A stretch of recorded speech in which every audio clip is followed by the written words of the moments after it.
سلام، صبحتون بخیر. صبح که میگم الان ساعت 10 صبح اینجا و من از 8 صبح که بیدار شدم، یه کافی زدم بر بدن و گفتم که یه توضیح بدم بعدش برم سراغ کارم که خیلی دیر شد. که من وقتایی میرم خرید یخچالی و یعنی فریزری و بلا فاصله داخل فریزر میذارم، خاطر اینکه منجمد میشه، خیلی نیازی به تمیز شدن اینا نداره.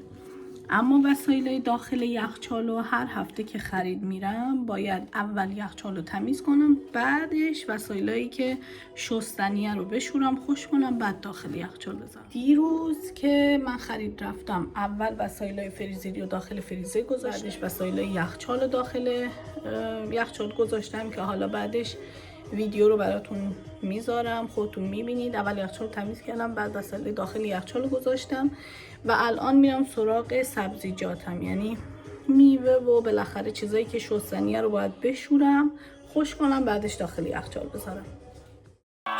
قبل از اینکه برم سراغ تمیز کردن یخچال، اول باید فضای اطرافم رو مرتب میکردم روی کابینت که پر از ظرفایی بود که منتظر بودن داخل ماشین ظرفشویی برن. با حوصله و آرامش دونه دونه ظرفا رو جمع کردم.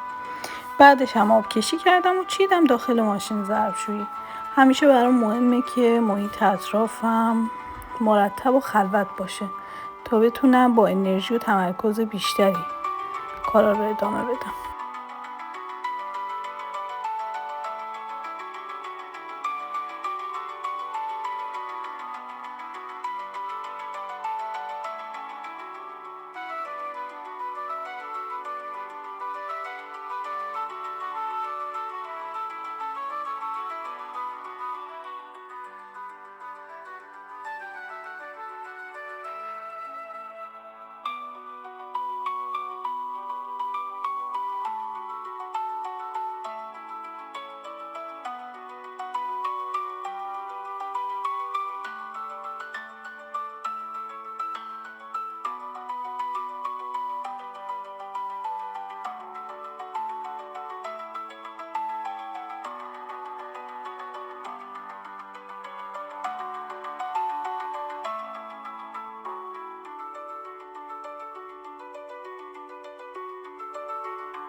حالا که آشپزخونه یه نفس کشی، نوبت میرسه به یخچال که باید کم کم برق بیفته.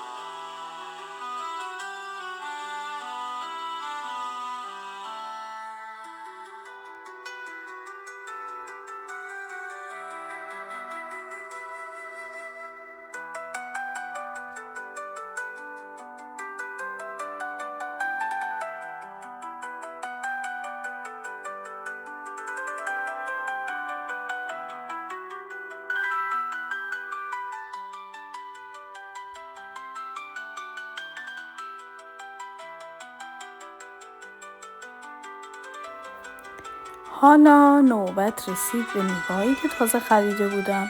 اول همه رو داخل سینک چیدم و با دقت دونه دونه شستم. همیشه سعی میکنم میوه‌ها نه تنها تمیز باشن بلکه با حوصله چیده بشن تا وقتی یخچال رو باز میکنی حس خوبی بگیری.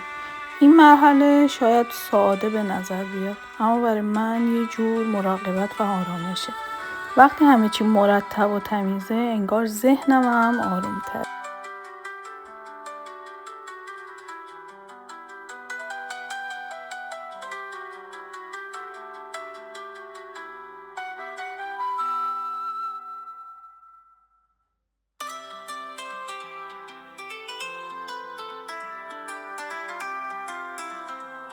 بعد از شستشو همه رو مرتب روی حوله میچینم و بعد از اتمام کار شروع میکنم به خشک کردنشون.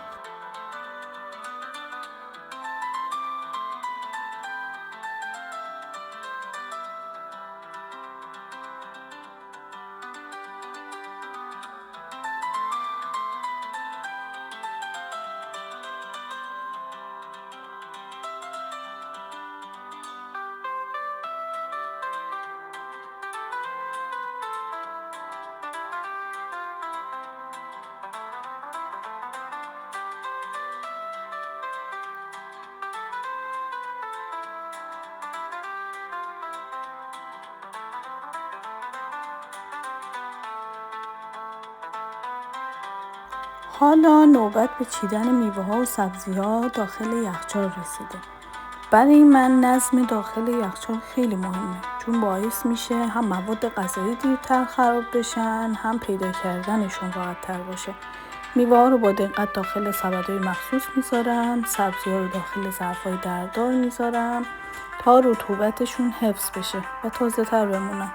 هر چیزی جای مشخص خودش رو داره. وقتی در یخچال رو میبندم و همه چیز سر جاش باشه یه حس رضایت خاصی دارم. انگار یه قدم به آرامش و نظم ذهنی نزدیکتر میشم. امیدوارم که شما هم همینقدر تمیز و مرتب به یخچالتون رسیدگی کنید. چرا که یخچال خیلی مهمه و نباید باکتری و هر چیزی به داخل یخچال نفوذ کنه.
و بالاخره کار تمیزکاری یخچال هم تموم شد.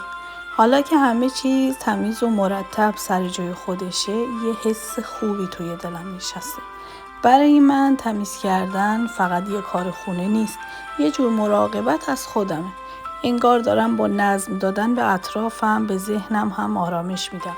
امیدوارم این ویدیو بهتون انگیزه داده باشه که با حوصله و عشق به خونتون رسیدگی کنید. مرسی که تا آخر همراه من بودین. یادتون نره که اگه لذت بردین لایک کنین و کنارم بمونین. مرسی.